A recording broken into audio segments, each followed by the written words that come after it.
परमात्मा चाहते हैं कि आप यहाँ से निकलो, इस झूठे सुख को भूलो, इससे परिचित हो जिसको तुम सुख मान बैठे हो। कबीर साहब कहते हैं झूठे सुख को सुख कहे, ये मान रहा मनमोद, ये सकल चबीना काल का, कुछ मुख में कुछ गोद। यहाँ सब ये काल का आहार है। इस झूठे सुख को आप सुख मान बैठे हो, ये सुख नहीं है।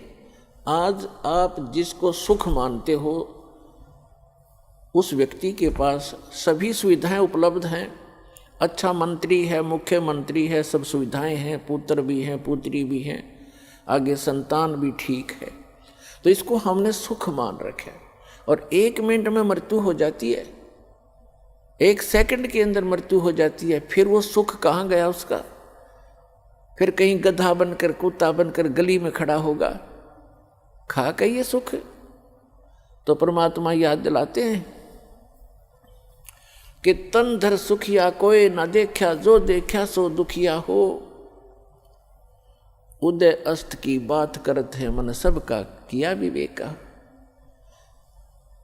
शरीरधारी प्राणी यहाँ इस पृथ्वी लोक के जो कच्चे शरीरधारी प्राणी हैं, कहते परमात्मा कहते मैंने कोई इस पृथ्वी पर सुखी नहीं देखा। और जो उदय अस्त की बात करते हैं, उदय अस्त का अर्थ है चक्रवर्ती राजा, जिसका शासन पूरी पृथ्वी पर हो। परमात्मा कहते मैंने उनके भी अंदर से झांक कर देखा है।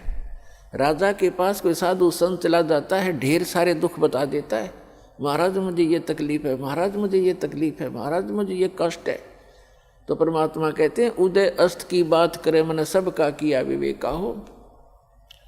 फिर क्या बताते हैं? जंगम दुखिया जोगी दुखिया, कहते हैं तंदर सुखिया कोई ना देखा, जो देखा सो दुखिया हो। उदय अस्त की बात करत है मन, सबका किया विवेका हो। घाटे बाद सब जग दुखिया, क्या गरही बैरागी हो। और सुखदेव ने दुख के डर से गर्भ में माया त्यागी हो। फिर कहते हैं जंगम दुखिया जोगी दुखिया, और तपस्वी को दुख दूना हो। और आशा तृष्णा सब में व्यापे, कोई महल ना सुना हो।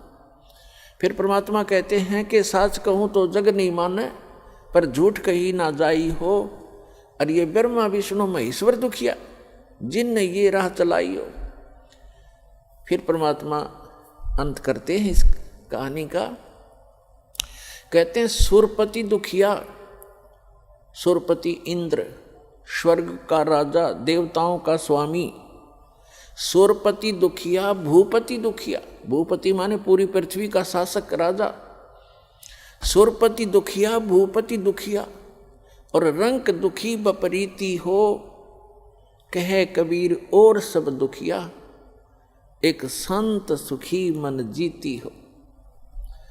अब निष्कर्ष कर दिया दाता ने कि आप जी ब्रह्मा, श्री विष्णु, श्री शिव जी को एक सुप्रीम पावर मानकर इनकी आराधना कर रहे हो, और इनसे हटकर कोई कहना सुनाना चाहता है तो आप जी बिल्कुल सुनना नहीं चाहते। तो परमात्मा कहते हैं कि साच कहूँ तो जग का जचे नहीं, ये संसार मानना नहीं कि ब्रह्मा विष्णु महेश भी दुखिया, पर झूठ कही ना जाई हो। और ये ब्रह्मा विष्णु तुम्हारे शिव जी दुखिया, जिन ये राह चलाई हो। अब विचार करके देखो, विष्णु जी को श्राप दे दिया किसने? नारद जी ने। क्यों? क्योंकि उसने हरि का रूप मांगा था विवाह करवाने के लिए, और कहते हैं विष्णु जी ने उसका बंदर का मुख लगा दिया, जिस कारण से नारद जी ने भगवान विष्णु को श्राप दे दिया। उस श्रापवश भगवान श्री विष्णु श्री रामचंद्र रूप में राजा दशरथ के घर जन्म लिया। श्री रामचंद्र जी का जीवन देख लो, वो कितना सुखी रहे होंगे। श्री विष्णु जी विवाह हुआ छोटी आयु में, विवाह होते ही वनवास हुआ, वनवास में से उसकी धर्मपत्नी का अपहरण हुआ, वो जेल, रावण राक्षस के जेल में पड़ी है, हाहाकार मचा हुआ। फिर उसको छुटवाने के लिए, सीता जी को रावण की कैद से छुटवाने के लिए कितना भयंकर युद्ध हुआ, करोड़ों व्यक्ति मारे गए, दिन रात हाहाकार मचा रहा। और उसके बाद फिर सीता जी को वापस लाए, अग्नि परीक्षा ले गए।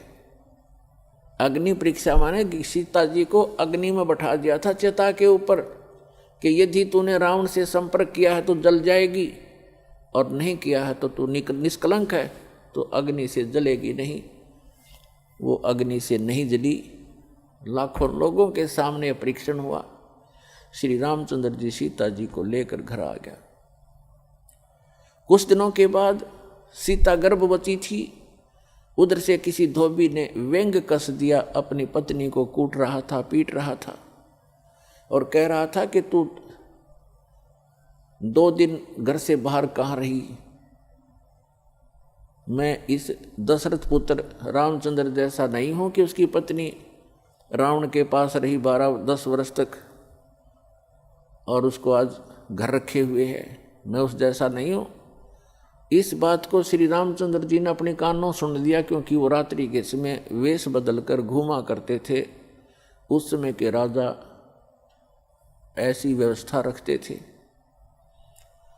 इस बात को सुनकर के दुनिया में मैं क्या मुंह दिखाऊंगा, मेरे ऊपर उंगली कसी जाती है, टॉन्ट कसे जाते हैं। अगले दिन अपनी धर्मपत्नी सीता जी को घर से निकाल दिया, गर्भवती को। पुण्यात्माओं, यदि हमने लोक वेद लोगों के ही दंत कथाओं से ही अपना शासन व्यवस्थित करना है, तो कैसे हम राजा, कैसे हम भक्त, कैसे हम भगवान। लाखों लोगों के सामने परीक्षण किया सीता जी का, और वो निष्कलंक। और एक धोबी ने कह दिया कि मैं उसके कहने मात्र से अपनी पत्नी का परित्याग कर दिया, तो धिक्कार है ऐसे डिसीजन को। आप आम आदमी भी ना करे ऐसी गलती, आम आदमी भी नहीं कर सकता। जिसकी पत्नी के गर्भ हो और उसको घर से निकाल दे, कहाँ जाएगी फिर वो। तो पुण्यात्मा, भले ही उसने लोगों की शर्म से निकाल दिया होगा, निकाल दिया, लेकिन अंदर से दुख उसका गया नहीं। वो सीता जी कहीं रही, अब उसके बच्चे कहाँ, और आप राजा बना बैठा। सपने में सुख नहीं उस व्यक्ति को, चाहे कितनी बात बनावे। वही श्री विष्णु जी श्री कृष्ण रूप में जन्मे। जन्म से ही दुख शुरू हुआ था, मृत्यु होगी, सुख का सांस श्री कृष्ण जी को नहीं हुआ। श्री विष्णु जी के दूसरे रोल को आप देख सकते हैं। जेल में जन्म हुआ, मामा शत्रु हो गया, कभी काल्यवन, कभी जरासेंग, कभी कोई शिशुपाल उनके साथ झगड़ा करने को आते हैं।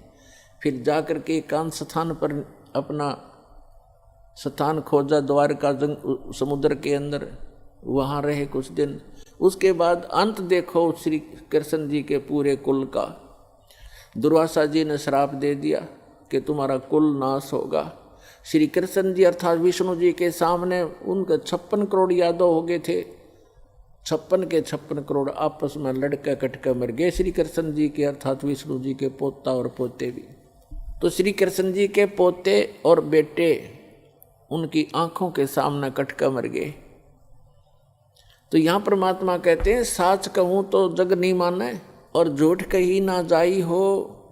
ये ब्रह्मा विष्णु महेश्वर दुखिया जिन ये राह चलाई हो। फिर कहते हैं कि सुरपति दुखिया, भूपति दुखिया और रंक दुखी बपरीती हो। सुरपति देवताओं का राजा, इंद्र दुखी। इंद्र की कहानी आप पढ़ कर देखो पुराणों के अंदर। एक बार राक्षसों का और देवताओं का युद्ध हो गया, राक्षस विजयी हो गए। इंद्र भाग गया, गद्दी छोड़कर जंगलों में छुप गया, कई वर्षों तक भूखा प्यासा पड़ा रहा, खा के वह सुख। और इंद्र की मृत्यु के उपरांत उस राज को भोग करिए, राजा चाहे स्वर्ग का हो चाहे पृथ्वी का हो, अगला जन्म उसका गधे से शुरू होता है। तो बाढ़ में जाओ ऐसा राज जो अगले जन्म में गधा बने। तो हम बिना ज्ञान के इस झूठे सुख को सुख मानकर अपना जीवन नाश कर रहे हैं। अब इसको सफल करो पुण्यात्माओं। हमें विकल्प प्राप्त हुआ, अभी तक इसका विकल्प नहीं था। कोशिश करके भी हम काल के जाल से नहीं निकल पा रहे थे। अब क्या बताते हैं परमात्मा के सुरपति दुखिया भूपति दुखिया रंक दुखी बपरीति हो, कि रंक यानी निर्धन व्यक्ति तो स्वाभाविक दुखी होता है, उस पर तो सभी दुख विद्यमान होते हैं। अब क्या बताते हैं कि कहे कबीर और सब दुखिया एक संत सुखी मन जीती हो।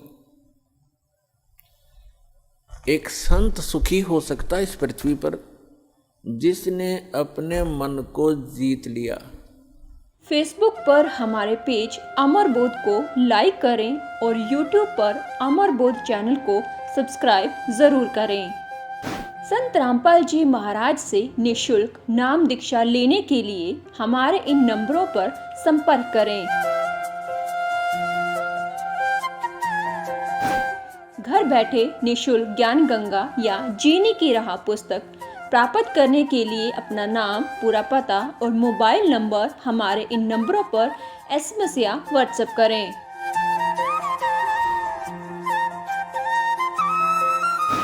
अधिक जानकारी के लिए हमारी वेबसाइट supremegod.org पर विजिट करें।